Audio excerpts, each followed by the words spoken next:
Magandang sa inyong lahat. Magandang tanghali.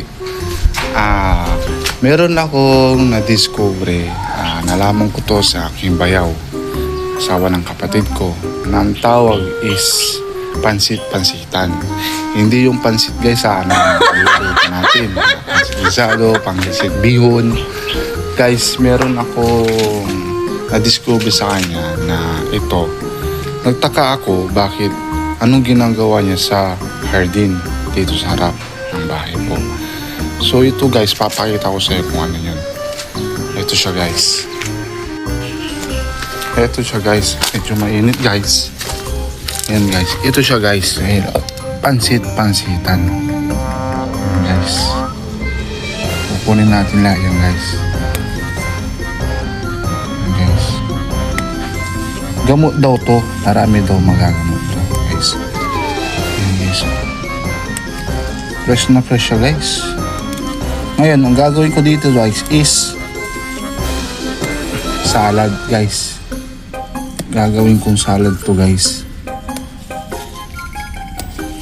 Okay, so ang tawag dito is pansitan. Guys, so umulan kasi ng ilang araw, biglang umuusbong daw mga to.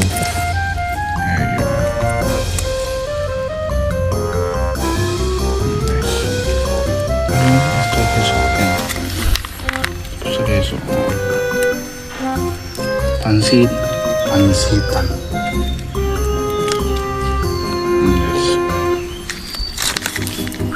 Yes, so dito. Ayan. Ayan natin yan guys.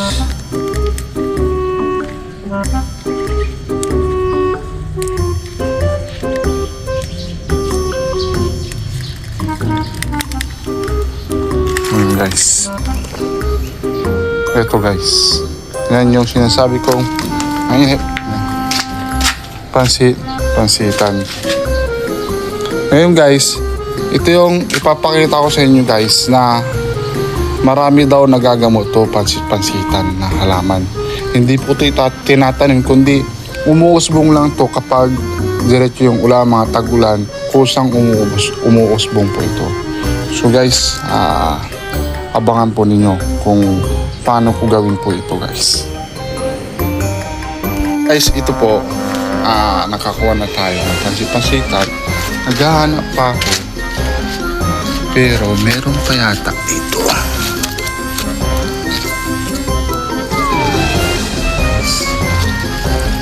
Okay na to. May putubulis sa susunod.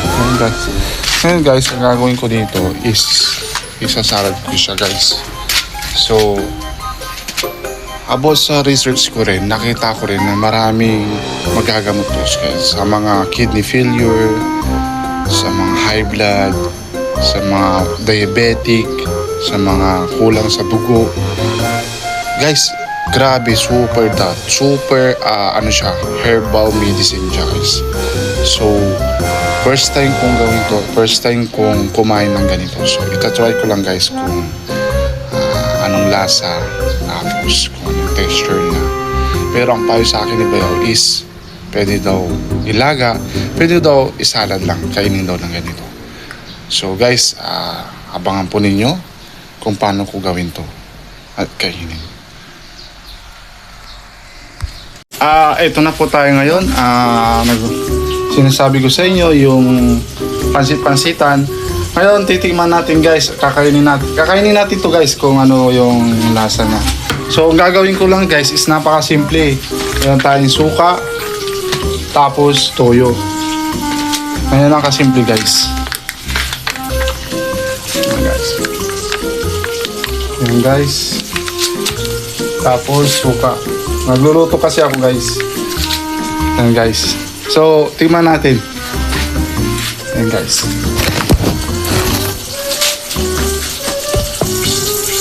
Kung totoo nga na masarap. Sige guys.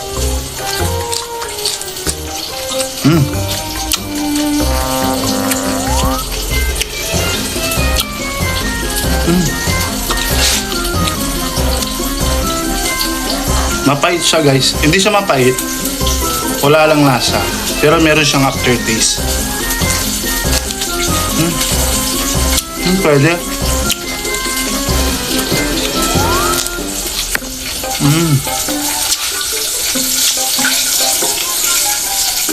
Legit nga guys.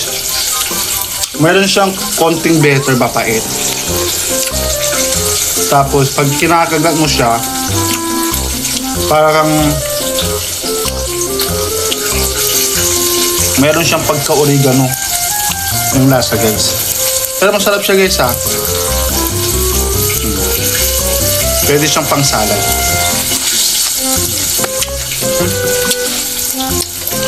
Napaka po mga sustansya to guys. Pansit-pansitan. Maraming benepisyo na kayang gamutin yung mga sakit na hindi natin bumili, hindi na tayo pwedeng bumili sa mga butika, mga gamot. Nasa paligid lang yung gamot po guys.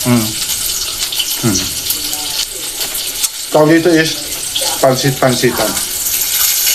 So yung guys, sana po may natutunan po kayo sa triba natin ngayon. Yung ito, pansit-pansitan. Try nyo guys. Hindi naman to nakakalason. Ayun, pinakita ko sa inyo. The best guys. Sarap ng lasa. Pwede pang kain, pang papak, pang merienda. Masustansya na, masarap pa. Magagamot pa yung mga sakit mo sa katawan. So guys, thank you for watching this video, and I hope sana nag-enjoy po kayo or at may natutunan po kayo sa akin. So thank you very much, and see you again for my next video. So don't forget to subscribe, like, and share, and comment down below. This is Mang Isko. Bye bye.